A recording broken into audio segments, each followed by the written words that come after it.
shield between the Chancellor and those who meant him harm. It was my responsibility to ensure her readiness.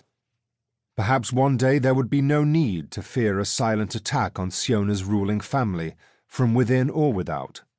Until then, though it tugged at my heart and slow-soured my relationship with Hadria, I would lay Stesia's morning tea and prepare small, dangerous tablets and nurse her back to health. And remember that our country, for all its flaws, was worth this. Worth my life. Worth hers. It had to be. The darkened theatre was too hot, and the glare from the single-focus lamp on the stage left bright smears behind my eyelids when I squeezed my eyes shut. "Eyes open, or you'll miss it," a whisper in my left ear. I kept them closed. I have a headache. Can a grin be audible? I could have sworn I heard one. Another one? You should see a physic about that, Jove. You might be allergic to something. I opened my eyes a crack to scowl at my friend. Even in the darkness of the audience seating, the brightness of his teeth revealed the width of his smile.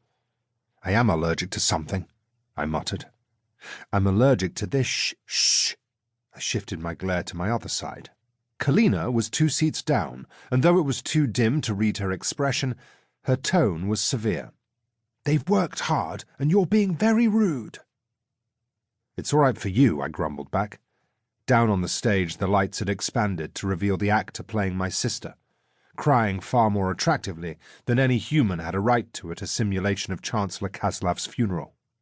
Stagehands cunningly hidden from view fanned the actor so her dress caught dramatically in the breeze, and the roguish young man cast as Tain — all right, I could admit he was a reasonable likeness — laid a comforting arm around her shoulders. A heavy chord sounded from the small orchestra, and the light narrowed in on an ascetic figure who had been lurking behind the glamorous pair. I tried not to bristle. The Jovan character, while ostensibly one of the protagonists of the play, skulked and glared, creeping around the stage, tailing after the luminous pair of Kalina and Tain like some kind of tame but badly socialized animal. "He's quite handsome, Uncle," Deja whispered from beside me. Her gaze looked innocent behind her thick glasses. I couldn't tell if she was teasing me or offering serious consolation. Someone on my other side suppressed a small snort or chuckle. "Maybe you should try wearing those pants, Jove," Tain suggested. "They're all the rage now, and they'd really show off your thighs." "Shh," I hissed back. "They've worked very hard, and you're being rude, Chancellor." He buried a laugh with a hasty cough. I'd read the script in advance, but the text had not quite conveyed the tone of the play, and I understood now why the theatre gilder had been so insistent I see the early showing, before the rest of the city was talking about it. It was going to draw attention to me again, and from the looks of it, reignite speculation about my relationship with Tain.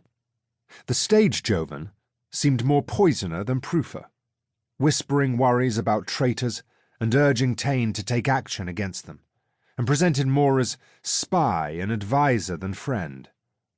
After all, my part in the public story could be distilled merely to the most dramatic and violent events. Tain had discovered and owned up to the city's dark past, and secured peace between the rebels and the city citizens. Kalina had uncovered the plot by the warrior gilder, Avon, almost dying to warn us all of her treachery. And Hadria, of course, had taken on the powerful water spirit, Oswurin, and saved the city from destruction. But me, I had covered up Tain's poisoning, killed the traitor Marco, and blown off the council chamber roof to free the trapped council from the fire. My part was not so easily smoothed into celebrated heroism. Just when my brief fame, or notoriety, after the siege was starting to fade away, too. I tried not to sigh.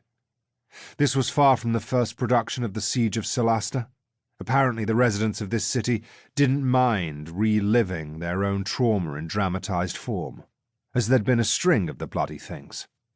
But this one had 3 times the budget of its most recent competitor, and as the highlight show of the Carody, guaranteed high audience numbers.